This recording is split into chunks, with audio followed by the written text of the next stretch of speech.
Sakata la kutekwa kwa aliyekuwa balozi wa Tanzania nchini Cuba, Humphrey Polepole, limezidi kuchukua sura mpya mahakamani baada ya hii leo mawakili wake kuiomba Mahakama Kuu Masjala ndogo ya Dar es Salaam iridhie kupokea ushahidi wa mdomo wa Christina Polepole ambaye ni dada wa Humphrey Polepole. Maombi hayo yametolewa leo Oktoba 15 mwaka 2025 na wakili Peter Kibatala, kiongozi wa jopo la mawakili wa Polepole, wakati shauri lilipoitwa kwa ajili ya kusikilizwa. Shauri hilo la maombi nambari 24514 la mwaka 2025 linalosikilizwa na jaji mfawidhi Salma Magimbi lilifunguliwa na wakili Peter Kibatala kwa niaba ya Polepole Oktoba 7, 2025 chini ya hati ya dharura dhidi ya mkuu wa jeshi la polisi IGP na wenzake.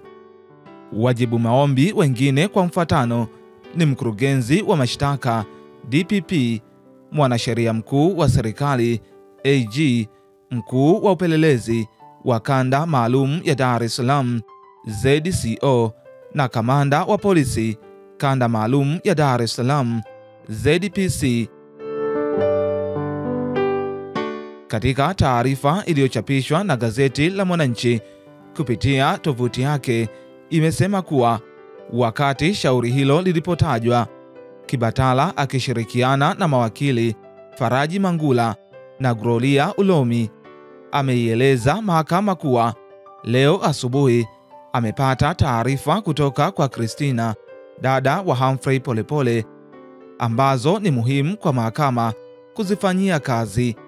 Mawakili hao wameiomba Mahakama Kuu Masjala ndogo ya Dar es Salaam ipokee ushahidi wa mdomo kutoka kwa Christina Polepole aliyedai kuwekwa kizuizini na kupigwa na maofisa wa polisi wakiongozwa na naibu mkuu wa upelelezi wa kanda maalum ya Dar es Salaam George Bagem. Wakili Peter Kibatala akiongoza jopo la mawakili wa Polepole ameiambia mahakama kuwa Christina alishikiliwa Julai 17 mwaka 2025 nyumbani kwake Bahari Beach na kuhojiwa kuhusu alipo.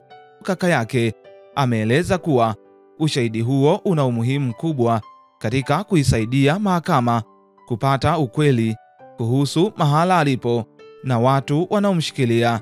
Hivyo akaomba ushahidi huo wa mdomo upokelewe rasmi chini ya hati ya dharura. Upande wa serikali ukiongozwa na wakili Ayubu Sanga umepinga ombi hilo, ukidai kuwa mawakili wa Polepole wanachelewesha shauri hilo kwa maksudi na kwamba taarifa hizo zilipaswa kuwasilishwa mapema kupitia kiapo cha maandishi. Sanga ameonya kuwa kuruhusu ushahidi wa mdomo utaleta ukiukwaji wa haki kwa kuwa wanaohusishwa hawatopata nafasi ya kujitetea.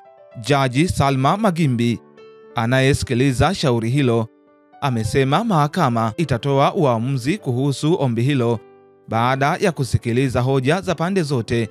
Shauri hili la maombi nambari 24514 la mwaka 2025 lilifunguliwa Oktoba 7 mwaka 2025 na linawahusisha wadaiwa wakiwemo mkuu wa jeshi la polisi IGP, mwanasheria mkuu wa serikali AG, DPP, ZCO na ZPC wa Dar es Salaam.